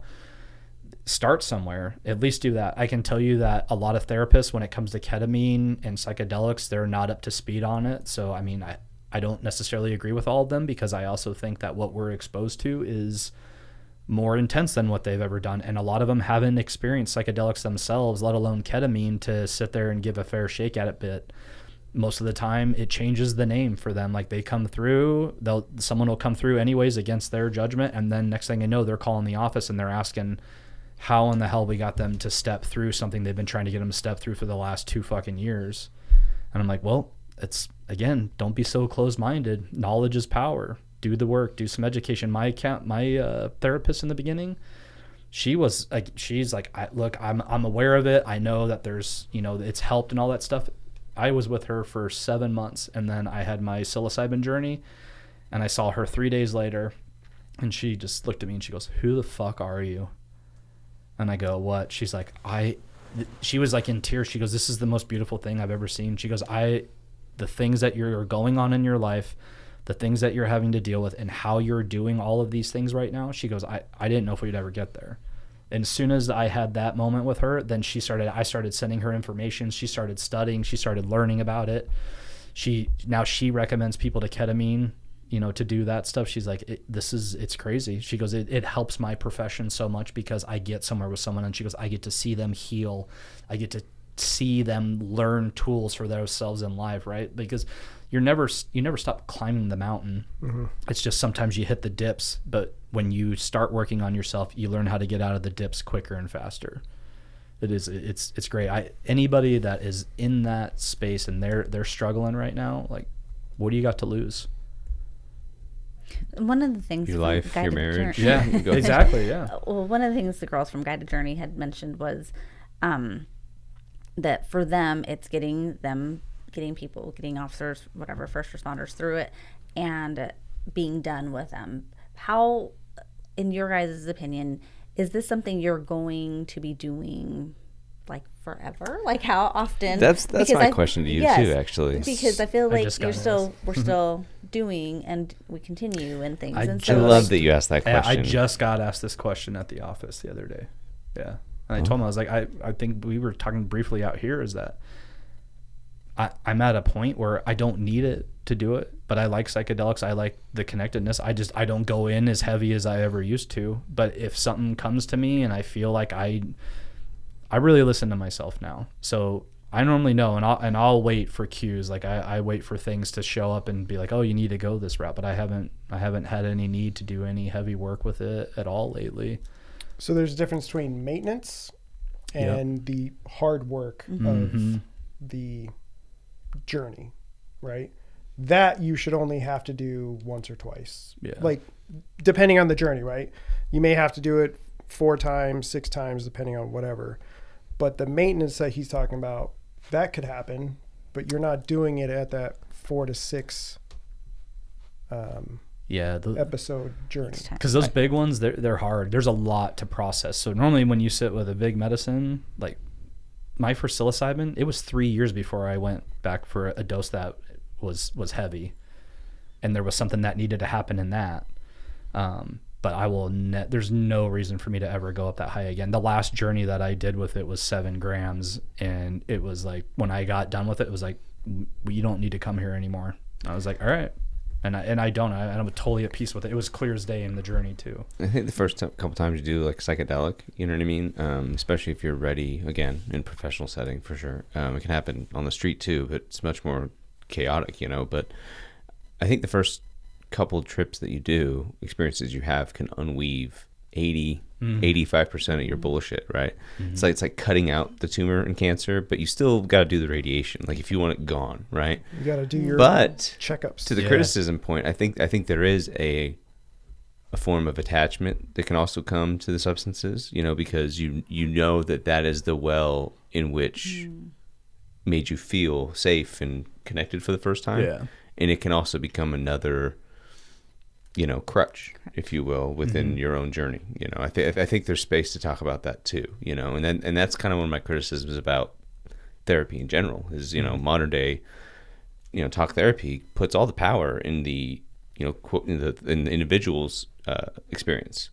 Whereas the clinician, it's in their best interest to keep you sad, or unhappy. But at the same time, the entire story is about victimization. The entire story is about, suffering, and like you got to find. Whereas in mindfulness and meditation through psychedelics, you're going to hear things like, you're empowered to go solve these problems, and maybe you are, but you don't have to continue to be that victim. You know how many people I've talked to that have been to their 300th therapy session, and it's like, when's going to be the one? Like when is going to be the one that's going to finally? Yeah, we talked about this because we have. If you're the first responder that's been seeing the same therapist for 5 or 6 years, and you're still feeling the same shit, there's a problem. There's a problem. Right. You're not really doing the work, Right. you're holding back, or your clinician's not pushing you to a level that you need to go to. Right. And that's where ethics comes into play with it, right? Mm-hmm. The NASW, like there's ethics protocol that's in there that if you're not changing your client's state of mind, then you need to terminate that and refer them to somebody different. Yeah. Well, part of that too, though, talking to some licensed people is that they're bound by their license that they cannot suggest certain things out of their scope of practice either. It's a mess. So It's a mess. But that's where you terminate your contract and you say, hey, we've hit our limit. Yeah, this is it, and this is what I think you should do off the record. Like, there has to be a point, and that's where I say is like you get good at knowing yourself. When you love yourself, then it stops, and you should be getting to a point, because if you're doing the work and you're investing in yourself, then you're getting somewhere. You will get to the point where you're like, I don't need that. Like, it might be nice to go talk like once a quarter just to be like, yeah, this is what's going on in my life. Anything that you see from the outside, knowing my extensive past that can help me step into this next part of my life that, I'm not prepared for. Mm-hmm. That's that maintenance purging. You're just That's purging it. through shit. Well, but if you're going 1 or 2 times a week for fucking 6 years, that's a fucking problem. Well, and once you really find some semblance of peace, right? Like real peace, you aren't all too eager to go get all fucked up again, you know? Yeah. But so many of us are on these, symptomatic hits of feeling better, where we'll go to therapy, or we'll go on a hike, we'll go on that vacation for 2 weeks, and we'll get that break. We'll heal the symptoms of the blood pressure and the stress and everything for a few weeks. But then as soon as you get back to your job, as soon as you get back to your unit, within a couple of days, all that's back, because that's not real peace. That's not like a real healing understanding of who you are and who you want to be in the world. Whereas once you've attained some level of that, you kind of want to guard it a little bit. Like I'm happy, So I think that's some of it too. So do you think the frequency in having to go and do the harder parts of it changes with people who are still in the career, actively working and continuously putting stuff in their locker? Or you gave a different analogy for fire, but you create your own peace. So the problem is though, is that doing psychedelics as a police officer, at least, is a no-no. You're not going to get around that. So that's where the ketamine is your go-to for that, because it is a prescription. It is legal. And I had no problems doing it while I was still on the job, because I was actually referred by the agency to go to do it. Mm-hmm. Right. Yeah. So there is legal places in that regard. This psychedelic journey, that's going to be, I think, something you're going to have to do after. Yeah. But, but even with ketamine, so someone on the job still doing, years, still needing years or wanting to work years or whatever, are they doing ketamine their journeys are not 4 to 6 only anymore? It's like, are they doing So it more often? So when you're doing like the guided journey through, let's say, Erica or Stacy, you're going to go in there and you're going to have a couple sessions where you're going to talk about what's going on. So that way they have an idea of what they need to work with.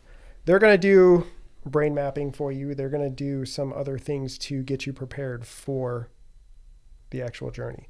Then their medical provider is going to talk to you and see if you're even eligible to get a prescription for the ketamine.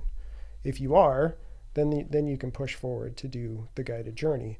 Now you're going to want to do 1 or 2 a week for the 6 sessions to get it all integrated. But the integration, do you understand what the integration portion of it is?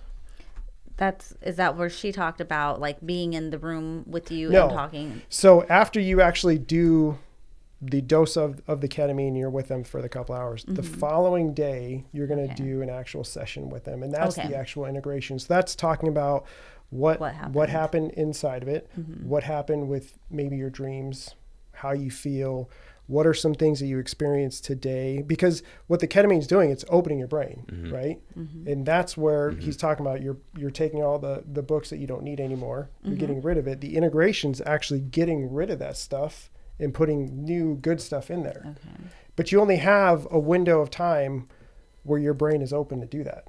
Gotcha. So that's why you have to do it within 24 to 48 hours. I don't know if past that is good.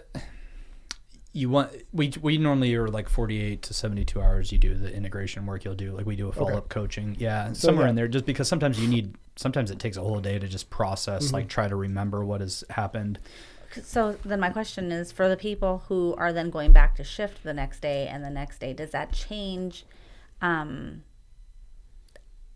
don't know, does it change the progress you make there by continuously putting in that if you're trauma? doing the right work, if you're putting the right effort into it, you're still going to be better off afterwards than you were going into it, right? But you have to get through that stuff first. Yeah. You may want to take a couple days off. Like, just enjoy it. I tell people, what you put into this is what you get out of it. It's just like anything. So I go, think about how hard you had to work to get onto the job, how hard it was to go through all of that. I go, if you even put 50% of that effort into working on yourself every day, like for 10 minutes, you will skyrocket. You'll be an honor student. You'll go through it. And it comes with meditation. That's what I tell people. I'm like, the biggest thing that has worked for me, and I go, it doesn't work for everybody. It works for everybody, finds their own modality that works for them. But 10 minutes a day of going inward with no disruption and just you to scan yourself and to just be with you helps you work through a lot of that stuff, because you get your answers from yourself. They're all there. Or the people that you surround yourself with, the mentor, the conversations. That I love that this conversation is a lot more open than it ever used to be, because people heal just from that. Like, I mean, think of how many podcasts you guys have listened to outside of this, or just even the people you've got to interview and the things that you've learned and things where you're like, oh shit, man, that just helped me put something together for myself. That's what community's about. That's what all of this thing comes around to. But what you put in motion, like we suggest once a week that you sit with the medicine, and then 2 to 3 days after that, then we get on a call and we talk. And we get on a Zoom, we go through that, we dissect where you've been feeling, what emotions are you with, what emotions, what feelings weren't normal. So let's try to figure out what the emotion is with that. Especially for men, we don't have emotional intelligence. Right. So we're trying to figure out that this uncomfortable feeling, what the fuck is this? Mm-hmm. Oh, that's what this is. Like, then you get to put a title to it for yourself. So that way, when you're working on yourself, you get to go deeper into that for you. And that kind of leads into the shadow work stuff again, too. You go deeper and deeper and deeper into yourself. And you get to the point where you don't need the medicine. The maintenance is just the part. Like, a lot of times they offer, you have the additional ones, the maintenance shots that you can do after we do our 6, and we spread those out. But I tell the people that I work with, I'm like, look, let's find what works for you. So that way, when the medicine isn't here and we have time going on and life comes in, because life happens, it's there to challenge you. Let's figure out what works for you, and let's go back to that, and let's make sure that we've been doing that consistently at least for 2 weeks.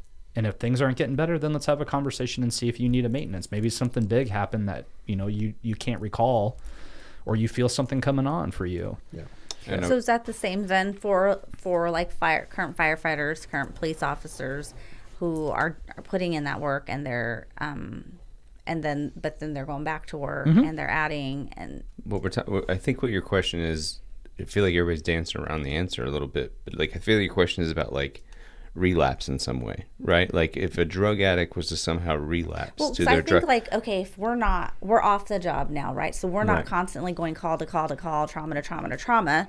Right. So then is it different for us being able to move through that and get through it, and versus someone who is going back to work tomorrow and the next day and putting themselves in that same situation that created the problems that we're experiencing? You may not like this answer. Ooh, more than likely, what your trauma is has nothing to do with the job. Exactly. You're gonna be facing something that has nothing to do with the job. It's gonna be childhood, most likely related. Once you get rid of that, all the stuff on the job is just job. Okay. Yeah. Then that's where you can see the person and have the compassion. Okay. Yeah. It actually helped me being back at work and doing that, because I got to put things into motion. Like, I really got to test and be like, does this work? Like this part of me, does this work in this? And I could feel me loving the job again and getting back to the spot, because I really wanted to, like everybody, I was a victim at one point in the job, and I was fucking mad at everybody except for myself. And, then you realize, oh, that was all my shit that I didn't figure out.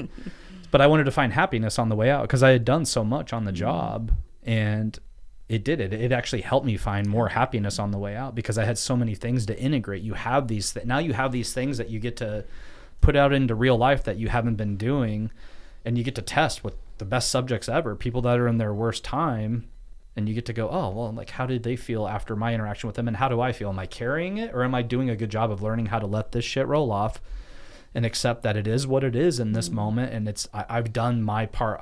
My purpose in that moment was to be there and try to show up in a different way, and so that's what I did. And I think that's what a lot of people, because most people come through, they go right back to shift the next day. We got PD coming through there, and these guys, I mean, some of these detectives, like, I hear their stories, and they'll come back about 3 sessions in, not even the same person. Wow. Voice tone's different, body posture's different, everything is different. It's so when we did the ayahuasca, they took a picture of us before we started. Right when we got off the airplane, they took a picture of you, and then when you finish and you go back, and they take another picture, and they say you look 10-15 years younger. It's crazy. Like, your body, you can see it, just let it all go. And if you do it anytime you sit with medicine, you're getting younger. Don't worry. This is why we're meant, you'll age better. But no, if you start doing it, if you ever sit with medicine, take a picture in the beginning of your process, and then take a picture at the end of it. Just in that 6 weeks, or however long your ketamine is, if you go that route. But even if you sit with another psychedelic, just look at your face afterwards, because you can feel it's like when you're teaching yourself to relax, to literally let everything relax. We don't realize how much we're tensed up all the time, right? So then you get through the medicine, and you have this whole new perspective and outlook on life in that moment, so you feel different. I think that's why meditation's so important. You may realize that those procedures you were doing for your back may go away. Yeah. I'm still doing. Yeah, my back went away completely, and they had me on one of those torsion tables where they pull you out, and I still wasn't getting relief. 3 weeks gone from the job while still doing my collective stuff and work. It was all gone. I'll tell you, after 3 fucking back surgeries with metal, I feel better. Yeah. Cool. All right. Yeah. But it's just like, maintenance on a car, right? You have a big engine disaster. You get it fixed. Now you're going to pay attention to that engine. You're going to be like, I need to make sure I'm doing the proper maintenance to keep that bitch going. Right? Right. Anytime you hear that sound, that's like, you're like, you're like, oh, fuck, it's that again. better do something, right? But that's the mentality we should be having versus like, it's just my brain. Waiting till it crashes. Time. Gotcha. Okay. No, I think that was very helpful, because I think there's still a lot of pessimists, and I'm totally like, if I was on the job and I was still hearing this, I'd be like, well, but I'm going to come back to do the same shit every day. Am I wasting my time spinning my wheels trying to get this fixed while I'm still spinning the same wheels over here doing the same shit? Yeah. Have you seen the movie In Waves of War? Maybe. I don't know. Have you seen it? Yeah. So it's about the ibogaine treatment that they do down in Mexico. It's all tier 1 operators. So Dev Group fucking like literally have been in the worst situations ever. All of them come out of it saying it was childhood stuff. Yeah. Wow. Yeah. That's what I see. The consistent thing that comes through our place is it's all childhood. It's all childhood. It's not the new stuff. It's everything relates back. And what brings people to public safety, even more so that I found, is significant child stuff. You may have grown up with loving parents. It doesn't even need to be that, but it was something in your childhood that normally ties back to that. And that's where the shadow work's really important. So we dive into that really deep. It's the really, really good stuff in there. Good stuff when I mean like for your peace as you work through that stuff. But yeah, people don't realize until it's there. It's consistent. Your body wants to tell you. That's why you have the different emotions. You have the outbursts. You have the rage. You have all these different emotions, but it's all stemming from something. And you may not be angry. You may not be like you were pissed off about the dirty dishes. Had nothing to do with the fucking dishes. No. Yeah. Right? But it was like one of those things where it's either betrayal or whatever childhood trauma you might have, and that's what's causing you to have those blowouts. Then you get to this point where even now the trauma is still so heavy. When my kids do stuff, I freak out and I'll yell and I have to apologize. And I'm like, hey, I'm sorry. That's my own, because I see the worst case scenario playing out in what you're doing. That's the thing where my anxiety still sits heavy. That's the hard part of it. But yeah, I don't. So I wanted to point something out for you. So on, Yeah. on the other side of that coin, I saw the buffalo. Yep. Yeah. So that's kind of like our symbolism. Like we're the buffalo in the storm facing the shit. So we wanted to give that to you. I love Facing it. and Thank you. going through it. Mm-hmm. I appreciate that. Yeah. No, it is. It's awesome. I was when I first met you at that conference, and I started diving into what you guys were doing, and then we met and talked. I was like, man, this is the kind of change. This is the kind of thing that needs to happen. This is the thing that people need to be comfortable talking about. Like, I hope that anybody listening to this, you get comfortable to the point where you feel good enough inside your own body to share what you've gone through and how you've come out of it, because the only way is through. It really is. It's an important piece. If you find yourself seeking dopamine, what I mean, like doing things that don't involve you taking care of yourself and trying to put everything else first, like, you got something going on, listen to it, help yourself, or find somebody that'll help you. It's really important, because your family, your friends, the people that you really care about, they're rooting for you, they're hoping, and there's no fucking judgment. That's what I told you. It was like, you work through this judgment piece, and there's no judgment, and you can just respect and understand that we are all in different places. Like, politics is a big one. I tell everybody, I'm like, that's not the separator. It's just that one person understands one thing about one way. That's all it is. So don't look at people and judge them for that. That's what creates all of this angst against each other, is because we're always sizing each other up. You know, they say comparison's the thief of joy. Like, don't do it. Just find stuff for yourself. You deserve to be happy. Because there was a time when you were really happy without having to find something else to do that for you. You can just do it inside of yourself. It's a big deal. You might find you'll be happier. Yeah. Boom. You're doing it. Boom. Yeah, when we were talking, she was like, I'm like, oh, okay, great. Like, what have you done? She's like, well, I haven't done anything. I'm like, what the fuck? How? Like, she's like, well, they both have. I was like, I go, oh, well, this, okay. I'm like, I go, well, so then what do we got to do to get you going? Like, I'm going to bring you a troke. Yeah, there you You go. are very late to a game that they've been playing for a long time now. Yeah, she said, she's like, he's been trying for so long. But again, like, you'll know, because you know, hopefully through this is healing for you, and you're able to take things from this and put this into your life to help you work through that stuff, to where maybe you don't need the medicine.